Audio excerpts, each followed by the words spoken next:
नमस्कार दोस्तों। जिस गुरु शिष्य के रिश्ते ने भारत को विश्व गुरु का दर्जा दिलाया, वो आज सिर्फ किताबों में सिमट कर रह गया है। लेकिन क्या हम उस दौर की गहराई को समझ सकते हैं? आइए ऐसी कहानी सुनते हैं जहां गुरु की आज्ञा को शिष्य भगवान का आदेश मानता था।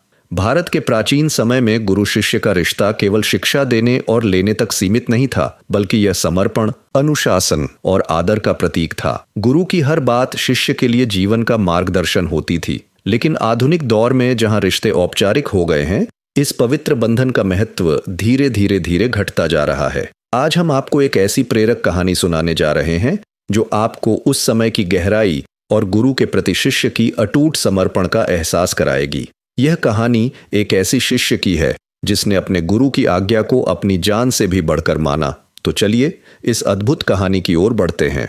भारत के प्राचीन समय में गुरु शिष्य का रिश्ता सबसे पवित्र माना जाता था। गुरु का ज्ञान और शिष्य की निष्ठा दोनों का मिला जुला असर समाज पर गहरा होता था। गुरु के आदेशों को जीवन का मार्गदर्शन माना जाता था और शिष्य उनकी हर बात को बिना किसी सवाल के अपनाते थे। कहानी शुरू होती है एक छोटे से आश्रम से, जहां एक महान गुरु रहते थे। उनका नाम था आर्षि घौम्य, जो अपने शिष्यों को जीवन के महत्वपूर्ण आर्ट्स सिखाते थे। उनमें से एक शिष्य था अरुण, जो गुरु का सबसे प्रिय और निष्ठावान शिष्य था। लेकिन क्या आपने कभी सोचा है, एक शिष्य अपने गुरु के आदेश को अपनी जान से भी ऊपर क्यों मानेगा?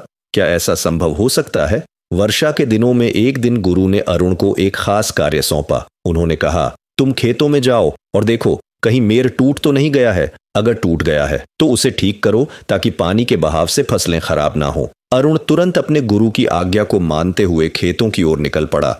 लेकिन जैसे ही वह वहां पहुंचा, बारिश तेज हो गई और पानी का बहाव बहुत अधिक था। मेड़ टूट चुका था और पानी खेतों में घुसने लगा था। अरुण ने मिट्टी से मेड़ को भरने की कोशिश की, लेकिन पानी का बहाव बहुत तेज था। अब सवाल यह था कि अरुण इस मुसीबत का सामना कर पाएगा या फिर वह गुरु की आज्ञा को पूरा करने में असफल हो जाएगा। अरुण को थकान महसूस हो रही थी, लेकिन गुरु की बातें उसके दिमाग में गूंज रही थीं। मुसीबत से भागना नहीं चाहिए, उसे डटकर सामना करना चाहिए। उसने अपने गुरु की बात को मन में ठान लिया और मेड़ पर लेटकर पानी को रोकने की कोशिश की। बारिश देर तक रुकने का नाम नहीं ले रही थी और थकान के बावजूद अरुण वहीं लेटा रहा। लेकिन अचानक अरुण को गहरी नींद आ गई। जब गुरु अपने शिष्यों के साथ खेत पर पहुंचे तो उन्हें अरुण वहीं लेटा हुआ मिला। वे बहुत हैरान हुए। गुरु ने अरुण को उठाया और उसकी कड़ी मेहनत और निष्ठा को देखकर उसे गले लगा लिया। गुरु ने अरुण से कहा, तुमने जीवन का सबसे बड़ा पाठ सीखा है। मुसीबत का सामना करो, कभी भी पीछे मत हटो। तुम हमेशा सफलता की ऊंचाई को छोड़ गए। तो दोस्तों, अरुण की तरह अगर हम भी मुश्किलों का सामना डटकर करें तो कोई भी चुनौती हमें नहीं रोक सकती। दोस्तों, ये कहानी कैसी लगी कमेंट कर जरूर बताना। साथ ही दोस्तों, वीडियो को अभी अभी देख रहे हैं तो चैनल को सब्सक्राइब जरूर करना। धन्यवाद।